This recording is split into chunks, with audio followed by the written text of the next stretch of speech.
He was in the beginning with God. All things came into being through him. God, what a philosophical sounding term. Being. It screams to be capitalized, like Hegel or someone like that would do. Being. Do you sit around in your dorm room worried about being? What is the nature of being? What is the nature of existence? Yeah? No? If you do, you're a good philosopher. What has come into being, now that's also very philosophical. In traditional classical philosophy, from Plato on, being is one kind of thing, and coming into being is something else. Things that are truly, truly, truly being don't come into being, because that means at one time they were not. Man, this sounds so philosophical. And the life was the light of all people. The light shines in the darkness. The darkness did not overcome it. You skip down a bit. Verse 14. The Word became flesh and lived among us. And we have seen his glory, the glory as of a Father's only Son, full of grace and truth. That sounds not only philosophical, but downright theological. No one has ever seen God. Good theological point, right? It is God the only Son. God the only Son. Have we heard anything like that kind of language so far in this course? God the only Son. No, we haven't. That sounds like a Christian creed. It doesn't sound like Matthew, Mark, and Luke. It doesn't sound like Acts. It doesn't even sound like Thomas. We're in a different world with this gospel. This is not like anything we've seen so far. So from the very beginning of the Gospel of John, you should know you're in a different world from the synoptic Gospels, Matthew, Mark, and Luke. The style, for example, over and over again, the style is repetitious. There are phrases and words that come up over and over again. Darkness and light, light and darkness. I already did some of that with the word. In the beginning was the Word. The Word was with God. The Word was God. He was in the beginning with God. All things came into being through him. Without him, not one thing came into being. What has come into being repeated 3 times. Little clue, don't write your exegesis papers like this. This is not good American English writing style. You're supposed to vary your terminology, right? A little bit, and alter your terms. That's good English writing style. This, of course, is actually fairly good ancient Greek writing style. It's just that different writing styles are different. But it's also a writing style that we haven't seen so far. So there's this repetition of words. They're memorable sayings in the Gospel of John that you don't have in other places. There's a whole lot less action in the Gospel of John and a whole lot more talk. Just flip open the Gospel of John almost any place, and it'll start off with a scene, often a conflict scene, with Jesus in kind of a conversation with other people, but pretty quickly it'll go into a dialogue in which Jesus is saying something, the other person says something, go back and forth a bit, and then it goes even from a dialogue into Jesus just being chatty-Cathy and just talking for paragraphs. We don't have any of this kind of stuff in the synoptics of Jesus just going off on tangents for paragraphs at a time and talking for a whole chapter sometimes. And that's what you get in the Gospel of John. There are some scenes in the Gospel of John where the characters look actually more lifelike than they do in the Synoptic Gospels. Have you noticed in the Synoptic Gospels, the characters sometimes are just a tax collector, a sinner, a Pharisee, a Syrophoenician woman, a centurion who had a slave. Most of the time they don't have a name. Most of the time they say one or two things to Jesus. One of the longest conversations with Jesus that we have with another character is precisely the Syrophoenician woman you've read about, where you remember she comes and says she wants her daughter to be healed, and she's not a Jew, and so Jesus says, it's not right to take bread from the children's mouths and throw it to the dogs, calling her a dog. And undeterred, she says, yes, but the dogs get to eat the crumbs from under the master's table. That's one of the longest dialogues that Jesus has with another person, not his disciple, in the Synoptic Gospels. Very different when we get to the Gospel of John. We have this scene, we'll go to it in a minute, where Jesus has a whole chapter talking to Nicodemus. We're told who Nicodemus is, we're told a little bit about him, and then Jesus has a conversation with him. We have a whole scene in which Jesus is talking to this woman at the well, a Samaritan woman. We know more about this woman than we know about just about anybody else in the Synoptic Gospels. We know that she's had 7 husbands. How many people do we know that about? We know that, she's a Samaritan. We know where she lives. We know that she goes out to draw water. So there are a lot of places in the Gospel of John where characters actually look much more lifelike and filled out than they have been in the Gospels that we've read so far.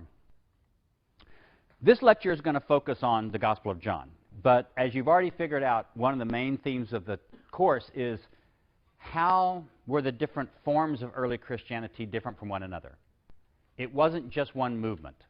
It's not like some new religion just sprang out of the earth or fell from heaven. So one of the themes of the course has been to look at the different kinds. And the Gospel of John and then the letters of John, 1st, 2nd, and 3rd John, which we'll talk about next time, are a wonderful example of this. And in fact, if you look at the syllabus, today's lecture constitutes a certain shift in the syllabus.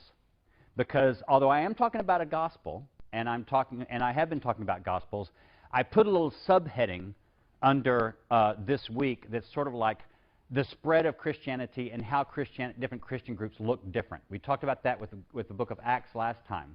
But this time what we're going to do is we're going to use Johannine Christianity, just one of those fancy scholarly words. This refers to different kinds of John Christianity. So we've got the Gospel of John and we have the 3 letters of John. And they are similar enough, although it's quite debatable whether they're all written by the same person. We'll talk about that when we get to the letters of John. But they're similar enough in their writing style and in their terminology and in their theological themes that we believe that all 4 of these documents, the Gospel of John, 1st and 2nd and 3rd John, represent one form of early Christianity. And we're going to call that Johannine Christianity, or some people might pronounce it Johannine Christianity, the same thing. So this lecture is going to focus on that. So let's first look at the narrative differences in the Gospel of John. I hope you noticed this when you were reading through it. First, there's this prologue that I started reading at the very beginning of the lecture. It has several major themes that will occur throughout the Gospel, and it's just packed into this prologue. There's, first, Jesus' pre-existence.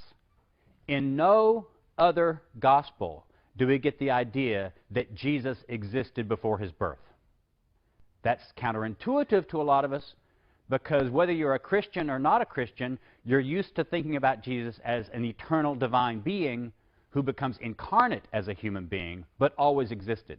That's not in the other Gospels, if you noticed, but it's definitely here in the Gospel of John. So we get the pre-existence of Jesus and his divinity right there in the prologue. You get this theme of life. You get this theme of light and darkness. Jesus comes from light. He comes into darkness. The darkness doesn't receive him. He brings light to his followers. There's the coming into the world. The world is not simply the physical world that you and I know. It's the cosmos, the Greek word, where we get the word cosmology.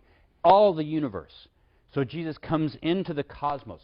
So the cosmos as a dark enemy place in which Jesus invades it, in a sense, is one of the major themes of the Gospels that you get right here in the prologue. The world is a place of enmity. The world hates Jesus. The world hates the disciples. The world hates you if you're a follower of Jesus. Birth from God. So there's this idea that people are born from God.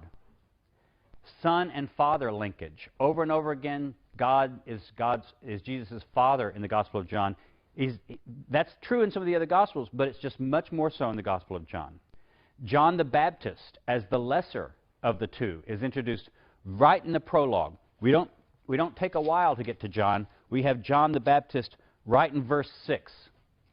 There was a man sent from God whose name was John. He came as a witness to testify to the light so that all might believe in him. He himself was not the light. This guy wants you to know from the very beginning, John the Baptist is not Jesus' equal. He's a secondary witness. just so you don't get confused. There's the idea that the law comes from Moses, but grace and truth come from Jesus. And there's this emphasis on seeing and knowing. As we'll talk about later when I hit some of the major themes of the gospel, seeing and knowing are two definite themes for the Gospel of John, and it's all right there wrapped up in the prologue to the gospel. So John is different from anything else because in this very, very elaborately constructed, poetic-sounding, almost philosophical-sounding prologue, you get lots of the major themes of the gospel just laid out for you. So that's a narrative difference. Another major narrative difference is the relationship of Jesus and John the Baptist. In the Synoptic Gospels, Jesus' ministry does not begin until the arrest of John. Did you notice this? Jesus goes to John the Baptist to be baptized, and it looks like Jesus, in a sense, is almost a disciple of John, although the gospel writers try not to tell it that way. But Jesus doesn't start his own preaching ministry and his own healing ministry until the ministry of John the Baptist is over. So for the Synoptic Gospels, John the Baptist ministry comes here, John the Baptist ministry stops, Jesus' starts. Very clear. In the Gospel of John, that's not the way it is. Their two ministries overlap each other. So, for example, sometimes John the Baptist is baptizing, and the Gospel of John tells us that Jesus and his disciples are baptizing in another part of the Jordan. What? We don't hear anything like that in the other Gospels. Jesus and his disciples over here in another part of the Jordan baptizing their disciples while John is baptizing his disciples. And then sometimes John's disciples leave John and go over and join Jesus. And then there's some discussions between them. Sometimes John the Baptist disciples come and ask Jesus' disciples, well, what does your master do about this or this or that? So there's an overlap of the two ministries that you get in the Gospel of John, and you don't get it all in the other Gospels. Another big difference, Judea and Galilee. If all you had were the first three Gospels, the ideas you had had was that Jesus' entire ministry took place basically in Galilee until the last part of his life. And then he journeys to Jerusalem, and according to the Gospels, he's only basically in Jerusalem for 1 week, and then he's crucified. That's not the way it is in the Gospel of John. In fact, did any of you notice where is the cleansing of the temple incident in the Synoptic Gospels? When does it happen? Come on, come on, come on. Wake up. When does the cleansing of the temple incident happen in Matthew, Mark, and Luke? All three of them. I'm sorry. At the end, right on like maybe Wednesday before he's executed. It happens the last week of his life, right before he is arrested. In fact, the Gospels present that as maybe one of the reasons that he is arrested. When does it happen in the Gospel of John? Chapter 2. Is it 2? I can't remember. Is it really 2? Okay. Yes, it happens at the very beginning of the Gospel. I couldn't remember exactly what chapter, but that's good. So the cleansing of the temple happens at the beginning of the Gospel of John, not at the end like in the others. The length of Jesus' ministry. In the Synoptic Gospels, if all you had was Synoptic Gospels, it would look like the ministry of Jesus probably lasted maybe a year. Not much more than that. There's just no indication of how long it takes. But he goes to Jerusalem only one time for the Passover, and that's at the end of his life. In the Gospel of John, there are 3 different mentions of Passovers. There's the Passover in chapter 2, verse 13. This is when he goes up to Jerusalem and cleanses the temple there. There's another Passover mentioned in chapter 6, verse 4. And there's another Passover mentioned in 13, verse 1. That is the Passover that's at the end of his life when he's arrested. So there's 3 Passovers that occur in Jesus' ministry according to the Gospel of John. Have you ever heard the tradition that Jesus was 30 years old when he started his ministry, and his ministry lasted 3 years, so he would have been dead at 33? You may have heard that. Do you know how people got that tradition? It's not in the Bible anywhere. They get the 30-year-old idea from reading some passages in Luke and the idea of when he started his ministry. They get the 3 years from reading the Gospel of John. So notice how they've taken one little detail about Jesus' life from Luke, a different detail from John. They combined them together to give you the tradition. But no gospel actually has that teaching in it. Christians have pulled the details from the Gospels together. That's because John's the only one that indicates that according to his reckoning, Jesus' ministry covered at least 3 Passovers. The other Gospels don't have that. Jesus' parents and hometown. According to Matthew, Jesus' family is simply from Bethlehem. That's where they start off. That's where they end up. So Jesus' family is from Bethlehem. Jesus later goes to Galilee. According to the Gospel of Luke, Jesus' family is from Galilee. They go to Bethlehem only for the census, and then a month or so after the birth, they go back to Galilee. So we've got differences right there. Matthew simply has Jesus' family from Judea in the beginning, and they end up moving to Galilee after they go to Egypt. Luke has them from Galilee, go to Judea, go back to Galilee. John doesn't have anything about this Bethlehem birth. In fact, he has, in chapter 7, verse 31, people say, how can you be the Messiah? Who says the Messiah is supposed to come from Galilee? The Messiah is not supposed to come from Galilee. The Messiah is supposed to come from Bethlehem.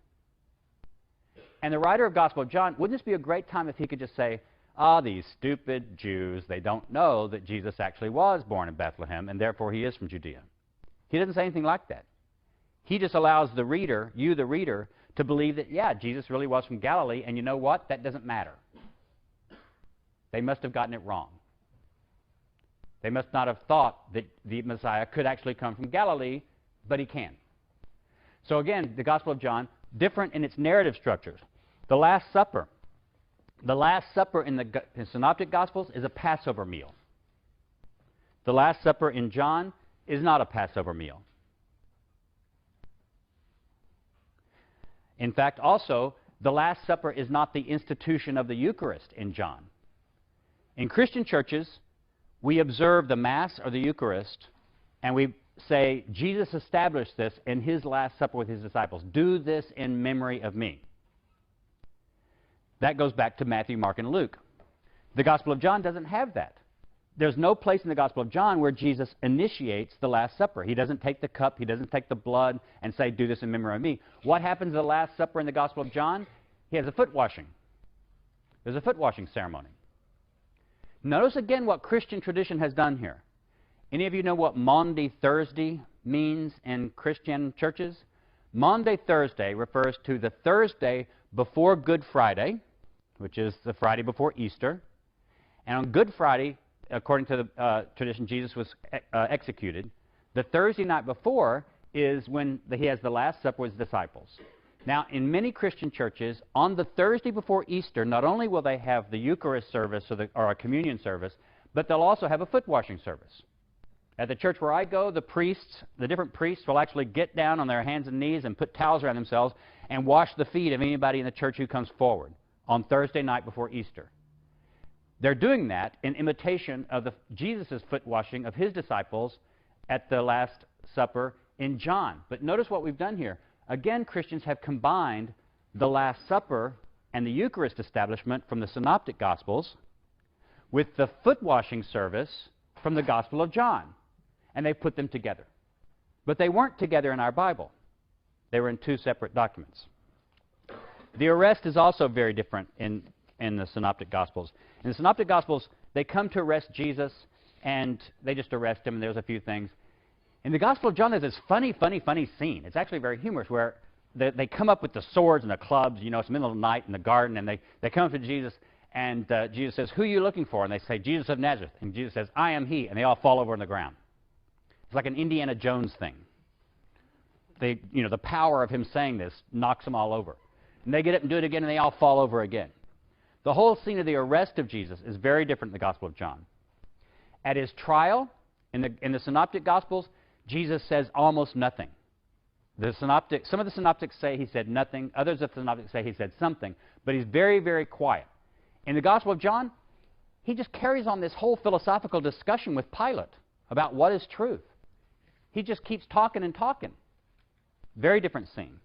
On the crucifixion, there's some differences. Remember, I'm here rehearsing just narrative differences between the first 3 Gospels and John. These are places where just the story is different in its details.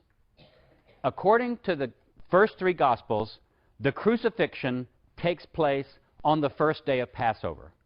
The Thursday night supper, remember in Jewish calendar reckoning, a day begins at sundown. So on sundown of Thursday night, that's beginning of Friday. And in the Synoptic Gospels, that's the beginning of the Passover.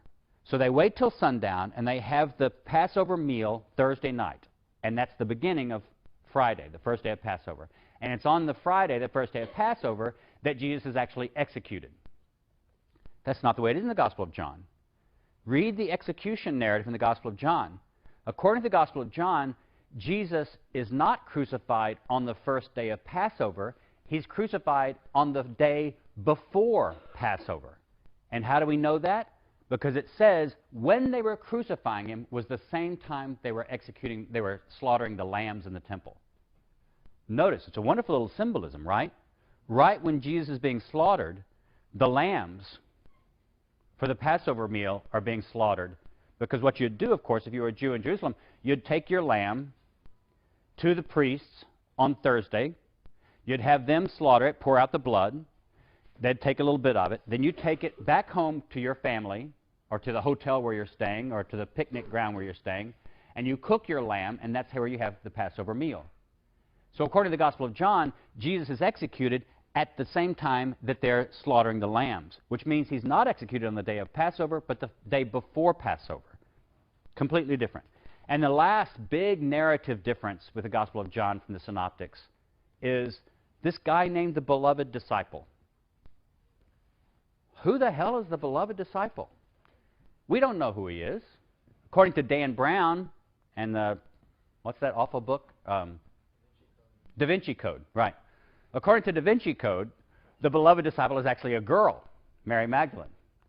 I guess it's because he couldn't believe that Jesus could be, attracted to a guy. So he had to invent a girl to be the beloved disciple. Heterosexist, as, modern novelists are. No, the beloved disciple is a man, and we don't even know who he is. He's Jesus' favorite disciple in the Gospel of John. This character doesn't exist in the other Gospels. He's just not there.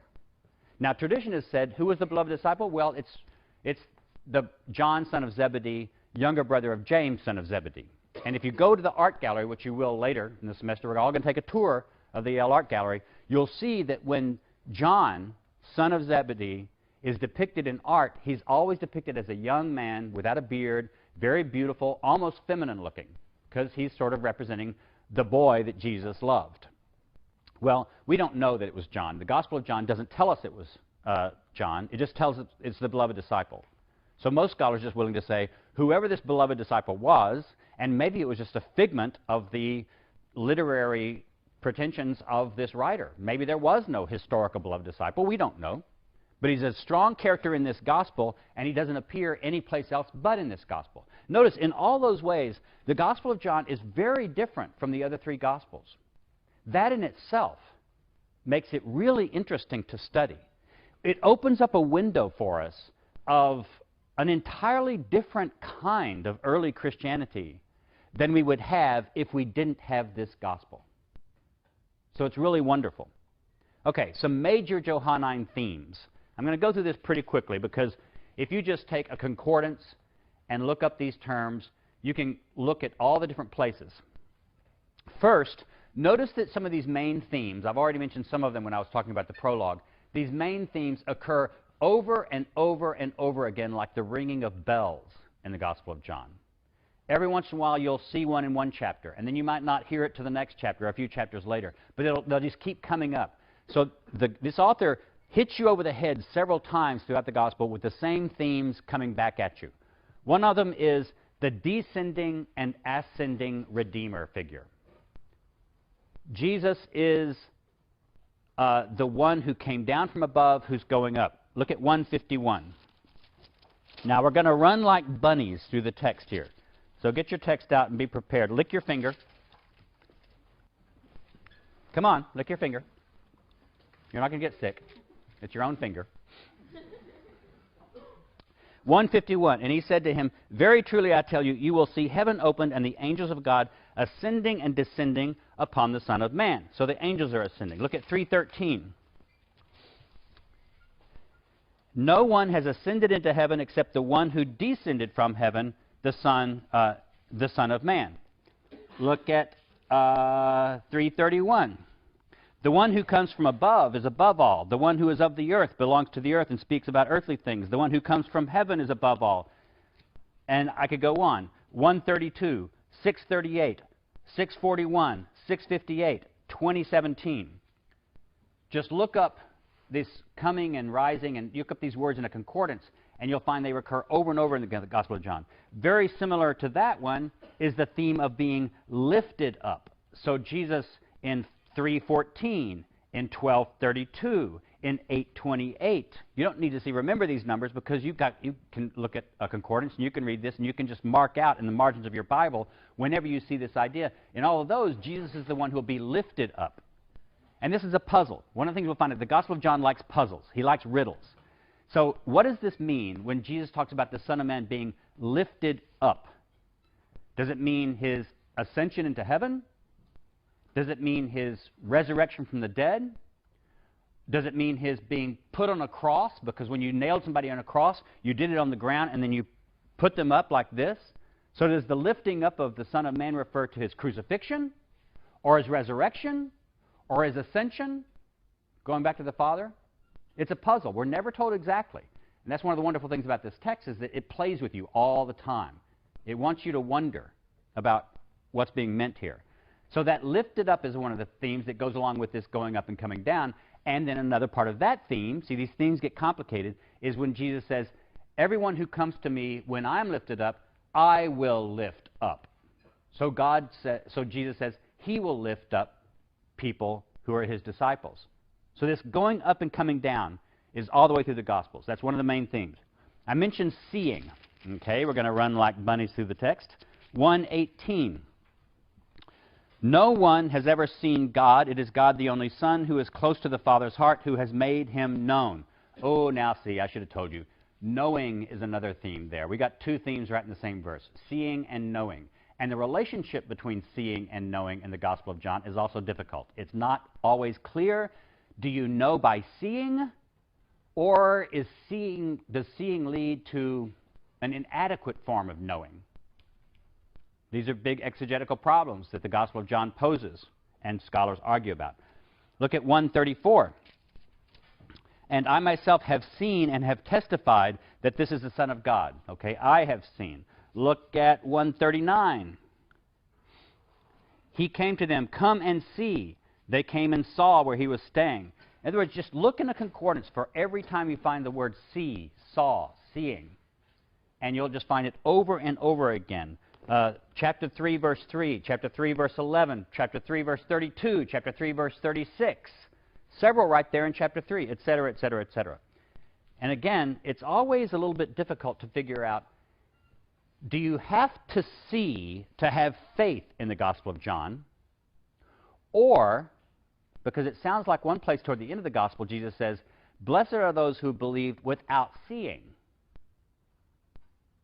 He says to Thomas, blessed are you. You saw and so you believe, so that's okay.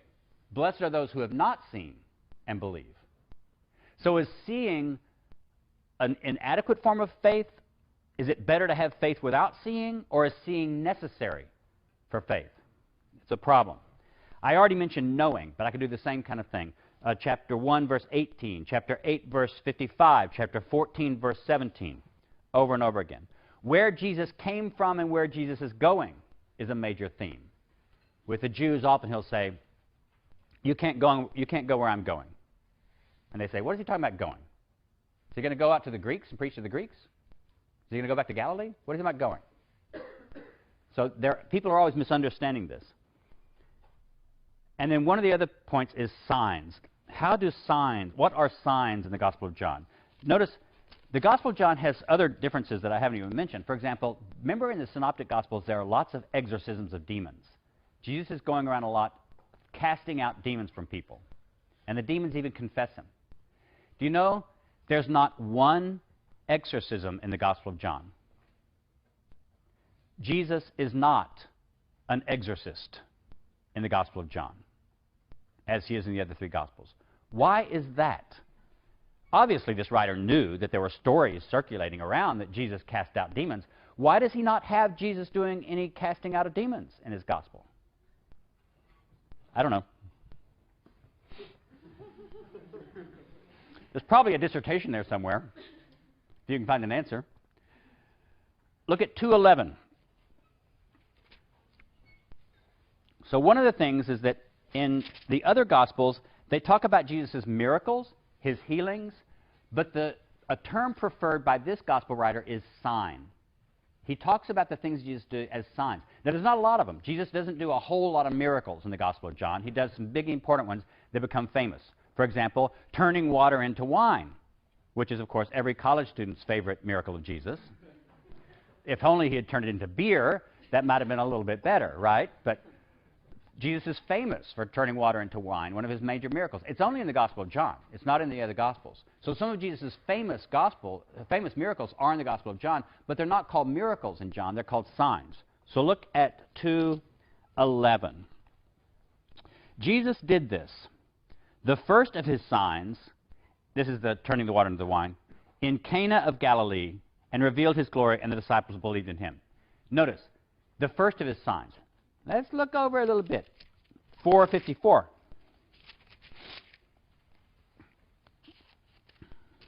Now this was the second sign that Jesus did after coming from Judea to Galilee.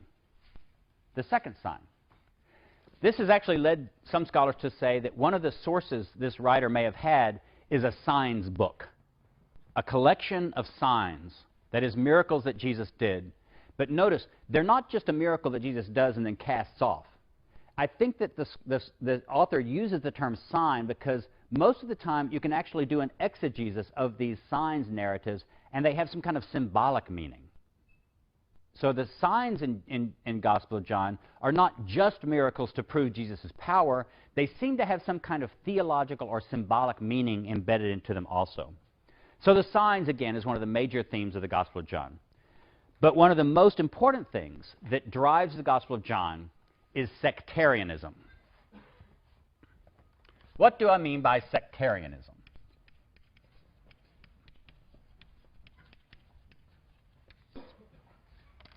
According to sociology of religion, a sect, it's not necessarily just an insult. In other words, you don't just say, oh, you're just a member of some crazy little sect out there handling snakes or doing other kinds of things. A sect is a sociological term that refers to any group, whether it's religious or not, although we usually tend to use this in religious contexts, that considers itself very well cut off from the rest of society. So, for example, I grew up in a very, very sectarian fundamentalist church in Texas. By sectarian, I mean that we basically believed that we in my church were the only ones going to heaven. So, in fact, we would call each other brother or sister. And you wouldn't even call a Baptist. I mean, we thought the Southern Baptists were going to hell. You know, that's how much we were the only ones. There was nobody who was right like we were right. So you'd call each other brother. Brother Lamar. All the old men in the church especially would call brother. But you wouldn't call people brother who were outside that group. So we were the only Christians. You had to be in our group. In fact, people would even talk about, you know, something like if you brought somebody to church as a visitor, somebody might come up to you and say, well, is she a member of the church? They didn't need to say our church or our denomination. It was just the church, because the church meant our church. So what made this group a sectarian group was we had very firm boundaries. There were debates about whether it was okay to marry outside of that boundary. Could you actually marry a Methodist? Oh, God, no. And God help you, a Roman Catholic. So the stronger the walls, between your group and outsiders, the more sectarian your social group is. John's church seems to be a very sectarian group. And that's one of the things why does he talk so much about dark and light? These are stark divisions, insiders, outsiders, up, below. There are children of light and children of darkness. There are children of God and children of Satan. There's no in-between. There's no gray area. You're either in or you're out. So scholars define this by talking about Johannine sectarianism, the insider-outsider divisions. And we're going to look at one place where that comes up. Look at chapter 9. I'm going to spend a little more time with this chapter because some scholars have used this to say what's going on in the Gospel of John. So chapter 9. Get your Bibles out. You know, I may lie to you. This is a story about Jesus healing a man born blind. So I'm going to skip around to it. But first he heals him, and then 9 verse 10, they kept saying to him, that is the surrounders, "Then how were your eyes opened?" He answered, "The man called Jesus made mud, spread it on my eyes, and said to me, 'Go to Siloam and wash.' Then I went and washed and received my sight." They said to him, "Where is he?" Notice this. Where is he? How are your eyes opened? And he says, "I do not know. No, no, no, no. I now see. Where is he?" They brought him to the Pharisees, the man who had formed him around. Now it was the Sabbath day. Now wait a minute. This is verse 13, for crying out loud. We've been 12 verses into this chapter, into this story, and only at verse 13 are we told that it's the Sabbath day. Why not? Why is that? Well, because apparently what started out as a simple healing story, this author has decided to turn into a conflict story. Have you noticed it in a lot of the stories of the Gospels? Some stories just seem to be straightforward miracle stories. Other stories seem to be nature miracles, like not just healings, but power over nature. And then there are lots of stories that are conflict stories. That is, you're told that someone was healed, but the real important part of the story was not necessarily just that they were healed, but that they were healed on the Sabbath, and that starts a conflict between Jesus and other Jews about what's permitted to do on the Sabbath. By the time you get to verse 13, what started out as simply a healing story, although it may have had symbolic meaning, because the man's blind and he comes to see, and those are big important themes for the Gospel of John, now it becomes a conflict story over the Sabbath. So he tells the story again to the Pharisees in verse 17. So they said again to the blind man, this is the Pharisees, "What do you say about him? It was your eyes he opened. He said he is a prophet." Okay, so that's important. The Jews did not believe, this is verse 18, that he had been born blind and they received his sight, until they called the parents of the man who had received his sight and asked him, is this your son who you say was born blind? How then does he see? His parents said, we know that this is our son and that he was born blind. We do not know how it is that he now sees, nor do we know who opened his eyes. Ask him, he is of age, he'll speak for himself. His parents said this. This is the narrator speaking now. His parents said this because they were afraid of the Jews. Now, wait a minute. All the people in this story are Jews. Jesus is a Jew. The blind man's a Jew. His parents are Jews. They're all Jews. Why are we talking about some people being afraid of the Jews? For the Jews had already agreed that anyone who confessed Jesus to be the Messiah would be put out of the synagogue. Now, I hate to tell you, folks, but that's just outright anachronistic. There was no movement going on during the life of Jesus where anybody that confessed anybody to be a synagogue would be excommunicated, Jesus to be the Messiah, would be excommunicated from the synagogue. That just didn't happen. There were all kinds of people who thought the Messiah was around. There were debates about this. But you didn't have any synagogue rulers going around saying, well, we're going to make a rule. Anybody who claims that Jesus of Nazareth is the Messiah will be excommunicated, will take their union card away from them. They can't come to high holy days. We will return their dues. It just wasn't going on. Now, it may have been going on decades later when this guy wrote the gospel, you see. So now, we'll keep reading. What's going on here, of course, is what you believe about Jesus the Messiah has to do with whether you will be allowed to stay in the synagogue. If you take Jesus to be just a prophet, you might be allowed to stay. If you confess that he's the Messiah, you'll be kicked out of the synagogue. That's the basic conflict of the story. So we keep reading, and they go into more and more conflict. Look at verse 30. Then the man answered, they're basically saying, look, we know Moses. This guy can't be the Messiah. He must be wrong. The man answered, here is an astonishing thing. This is the man born blind who now sees. You do not know where he comes from. And yet he opened my eyes. See, I see. We know that God does not listen to sinners, but he does listen to one who worships him and obeys his will. Never since the world began has it been heard that anyone opened the eyes of a person born blind. If this man were not from God,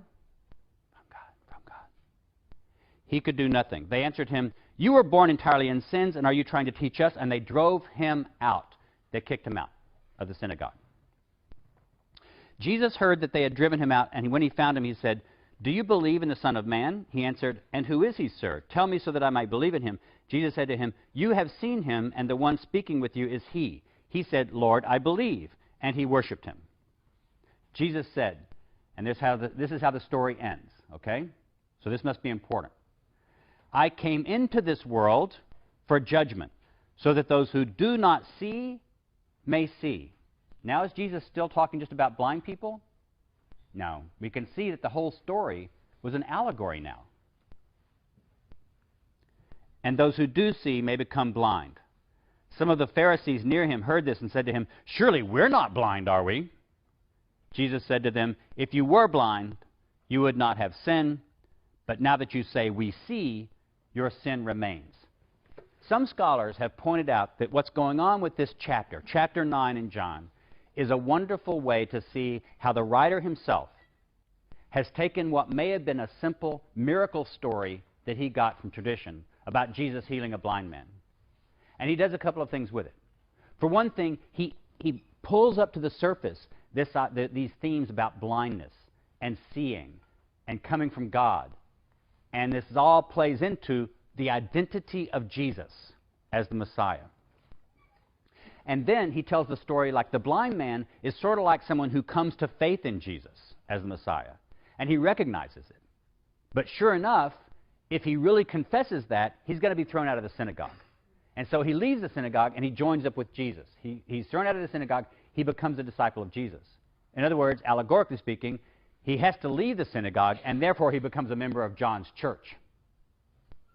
There are other people who suspect that Jesus may well be the Messiah. They want to confess him, and they don't do so because they're afraid about being excommunicated from the synagogue.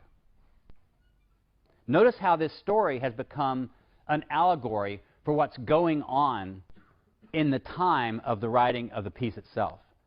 The gospel writer is telling a story about a blind man, but he's also telling a story about the conflict that his church is having with the synagogue in the neighborhood. And the main thing that's going on here also is that Jesus is the one who brings about this division that takes place. What's the main focus of the division? Christology. Remember I talked last time about different Christologies? What Christology is what do you believe about the nature of Jesus Christ? Is he just human? Is he God? Is he some of both? Is he a prophet? Is he only a prophet? Is he a moral teacher? Is he only a moral teacher? Is he the Son of God? Is he equal to God the Father? All these are options.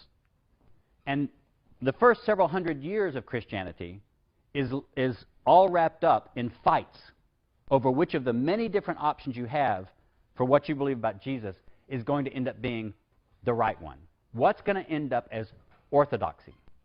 The Gospel of John is a wonderful place to see this very thing starting out. So look at chapter 5, verse 19. Actually, no. We're going to go back and look at... Yeah, that's right. Let's go look at 5:19. I'm going to back up in a minute and go back to some other dialogues.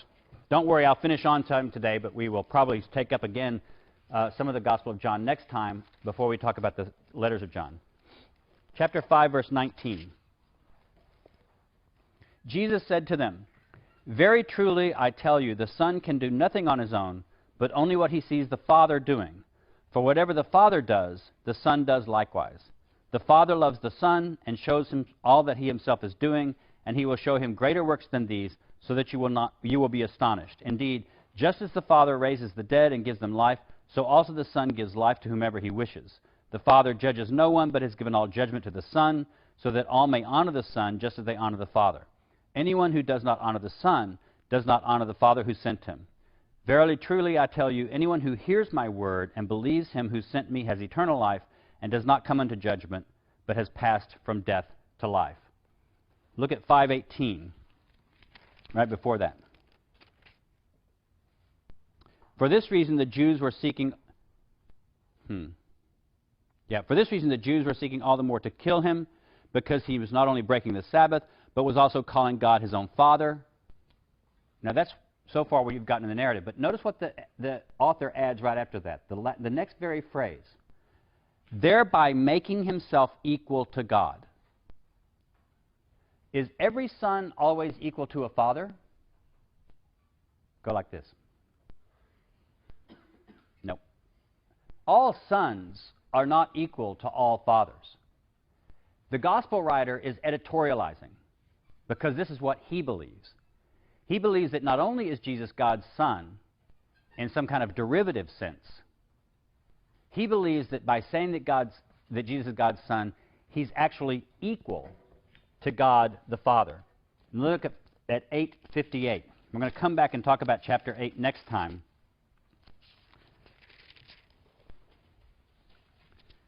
There's this, chapter 8 is one of these classic scenes in the Gospel of John, which start out with Jesus just talking to someone in what seems to be a cordial and relatively peaceful mood. And then as the conversation goes on, things get more and more heated. And people accuse Jesus of things, but Jesus is just as bad. He accuses people of stuff all the time. Ridiculous stuff sometimes. Like they're children of Satan. And the whole thing ends up with this big division. And everybody's starting to throw things at each other. And then the next chapter will start, and you'll see them talking again. And again, it comes down to a big division. So this is the end of chapter 8, which is one of these scenes of a discussion turning into a fight, turning into a brawl, turning into a division. And where does it end?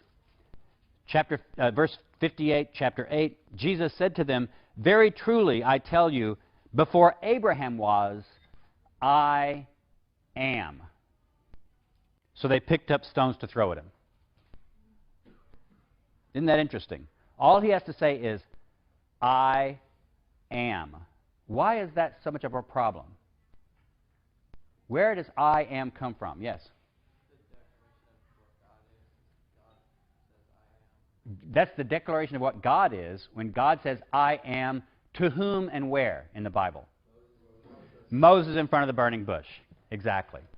The very name of God, which those of us who are non-Jewish, we usually say is Yahweh. There are only 4 letters, right, in Hebrew.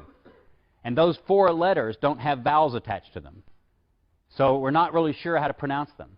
In your English Bible, they're usually translated by Lord in small caps. Whenever you see Lord in small caps in your English translation of the Hebrew Bible, that means that the tetragrammaton, the 4 letters of God's name, are in the Hebrew. But according to pious Jewish usage, you never pronounce those. So you would say something like the Lord as a substitute. And that's the way in the Greek Bible it does. Since the Greek Bible didn't know what the name was, it just would say Adonai or the Lord or something like that. And so we use that in English translation. But the scholars think that perhaps the best translation for those 4 letters as they occur in Exodus is beingness, or I am. Notice what Jesus is saying. He's claiming to be the one who spoke to Moses out of the bush. That's radical. That's way more radical than anything we've seen in the other Gospels. Jesus could be the Son of God and still not be God. Jesus could be the Son of the Father and still not be equal to the Father. Jesus could be the Messiah and still not be divine. And Jesus could be even the Messiah and divine and still not be I am. In the Gospel of John, nuh-uh. Jesus says, I am. He's the one who spoke to Moses.